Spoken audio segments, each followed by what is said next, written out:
What's going on, people? Welcome back to AFTV. Got some more breaking news for you. It's obviously in relation to what we broke the news yesterday. We've got a follow up. We've got a more concrete assessment of what we spoke about with Noni. Before we get into that, obviously last night, Ballon d'Or, the ceremony, the award show happened. Dembele won the Ballon d'Or. Congratulations to him. But I just want to mention, big up to Victor Gyökeres, obviously an Arsenal player. Now he won the Gerd Miller Award, which is basically the best striker in the world award, which is obviously of the past year. He won that for what he's done, obviously at Sporting in the Champions League, and now he's at Arsenal. It just made me smile to see that, because there's obviously been a lot of backlash and just criticism, hyper criticism over Victor Gyökeres. I mean, seeing him win that award then just kind of reminds me that he is actually a top striker. He's a good player. So congratulations to him. And obviously congratulations to the Arsenal women's team who won the Ballon d'Or for the best team of the year. Big up the Arsenal women, obviously winning the Champions League last season as well, Champions of Europe. I was at the celebrations, went to some of the games as well, myself and Robbie. So it was nice to see, the Arsenal the Arsenal team and the Arsenal representatives there and the collecting their awards, because that's always a good, puts a smile on my face to see. But we are not here for that news. I just want to give them the congratulations because they deserve it.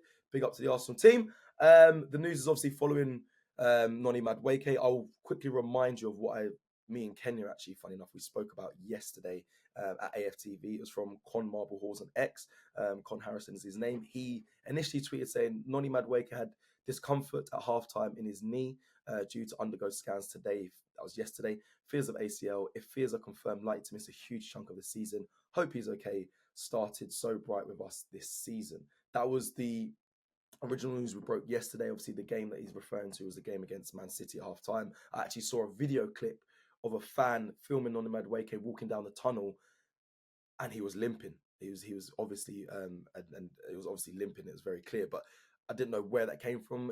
And I didn't see impact in that game, so it must have been just something that came about. There's been discussions online already around that why did Arteta play him if he wasn't fully fit? But we've got more concrete. But I say but because we don't know if it actually came from the game. But people were saying why did he play if he was holding an injury anyway? But like I said, there's more concrete information from David Ornstein, obviously a reliable source. Literally about an hour ago, dropped this news saying Noni Madueke expected to be sidelined for around 2 months with a knee injury. The 23-year-old winger sustained a problem in the first half of Arsenal versus Man City. But there you go, that kind of eradicates. He wasn't injured before that. He obviously did it during the game on Sunday, but understood to have avoided anterior cruciate ligament, which is an ACL damage. So knee injuries are they're my biggest fear. There's obviously it's very unlucky to Noni Madueke, considering he, in my opinion, has started so well in an Arsenal football shirt. I think he's been a breath of fresh air, a man that wants to take on his fullback every time. There is obviously the statisticians or the people online that love stats, and I like to use the eye test, and I watch Noni Madueke week in, week out, so I know what he does for Arsenal and what he's been since he's been here. But the stats will say he's got 0 goals, 0 assists. So there'll be people saying, "Oh, but what does he bring? What does he bring?" But people that watch Arsenal week in, week out will know that Noni Madueke has been really good for Arsenal. I think even though he arrived with a lot of critics doubting him, obviously coming from Chelsea, the petitions, the facing of murals, the No to Madueke, hashtag No to Madueke, all that rubbish, ridiculous stupidness. Since he's put on an Arsenal shirt, has actually been really good for Arsenal. So I actually feel for him. Obviously got a chance in the England team as well, because Saka's has been out, so he obviously got to play in for England as well and scored there. So he's actually had a really good start to the season, if we're being honest. So I really feel for him picking up this knee injury. I'm glad it's not an ACL though.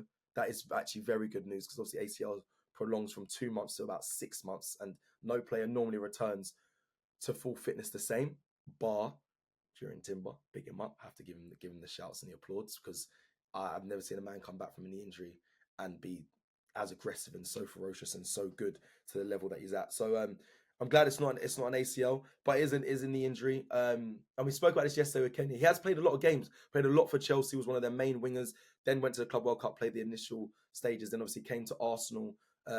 Obviously Saka became injured, so he played a lot of the games. He actually started on the left actually before the Saka injury, then was playing on the right in place for Saka, then obviously played for England as well, so hasn't had much rest. but has had a lot high load of fixtures and a lot of game time. So this does, it's annoying to say this, but it does breed the question, like, is it the game time that's killing the players, or is it? I don't want to blame Arteta because I don't know. I've seen people online. I've seen people actually outside the Emirates say it's Arteta's style of play and the aggressiveness and the intensity of the press and all that. That's leading to these injuries. Is there truth in it? I'm not a doctor, so I'm not gonna falsify information and say yeah that is the reason. I don't know if I'm being honest, but it is a concern that we've had 9 injuries on match week by match week 4, match week 5 coming up to. So no, sorry, match week 6 coming up to. It's match week 5 currently. So that is a bit of a concern. I need to kind of look in and figure out why that is. And I said 9 injuries. Me and Kenya went through it yesterday. I mean, Ben White, Norgard, obviously Saka went down. Odegaard's injury, which again that was impact, but still, Odegaard, Saliba. I'm gonna forget people. We've had obviously Saliba, yep. Calafiori, I think, was injured. We spoke about Ben White. Yeah, I'm at 6, but I know there's a lot more. Forgive me to forget all the names, but there's been so many already, which is it is a concern. It's definitely a concern. I don't know if that's due to style of play, if that's due to game overload. I don't know what it is, but it is an issue that we're at game week 5. We've had so many injuries. Noni Madueke obviously going down now, but it does give back the opportunity to the star boy, which I think fans are happy to see Bukayo Saka come in. I think people watched that game against Man City and said there was an evident change when he came on. If I'm being completely honest, I don't think there was a massive change. I think Noni and Saka did the same amount of input to that game, but it is good to see that Saka will be back. My heart does say, he has to now play all the time, which is a worry because these big injuries that players are getting aren't little ones where they bounce back and you don't hear of these injuries again. It feels like people are going down and having sustained injuries and building up an injury record that we don't favour. So I do want to manage Saka's minutes, and people maybe watch this video saying Cecil Sharp, like, he's the best player. You got to play him if he's fit, and now that Noni's down, we have to play him. But I do look at players like Max Dowman and Ethan Wanyeri. Can they get more minutes now? Can they be utilised? I think they can, personally. I think they should be able to be used now. For instance, we're playing Port Vale tomorrow. Do we have to risk Saka? I did put him in my predicted 11, which is coming out on the channel. So this may be me contradicting myself, very hypocritical. But do you have to play him? Maybe not. Can you play anything in that right wing? Can you play a Max Dowman in that right wing position and save Saka? But for me, right now, I think you actually do. I put Saka in my predicted or start 11, which you'll see on the channel, because he's only just come back, get minutes in his tank. But when it comes to the next League Cup game, play a Max Dowman. When we play a lesser team in the league, can you start a Max Dowman on Ethan Wanyeri, especially Ethan Wanyeri, who's more than capable, more than capable. We saw him step in for Saka, but last season, and do a fine job. He should have stepped in when Odegaard went down and proved his quality then. But that was Mikel Arteta not wanting to do that and find other solutions. But Ethan Wanyeri should have really taken that spot. So yes, this is sad news that Noni Madueke, again, 2 months. Just before I close, I do want to give the games that he's likely to be missed. I will big up the doctors at Arsenal, because it seems like they always say this is how long a player is going to be out, and they normally return sooner.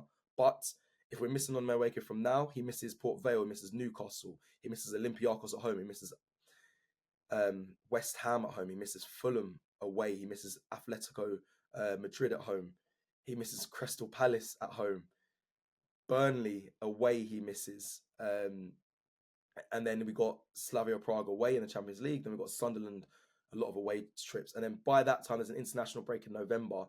I would say he should be available back for the 23rd of November if all things go well and go to plan, and that is Arsenal versus Tottenham. So the North London derby at home will be the game I expect Noni Madueke to be back for.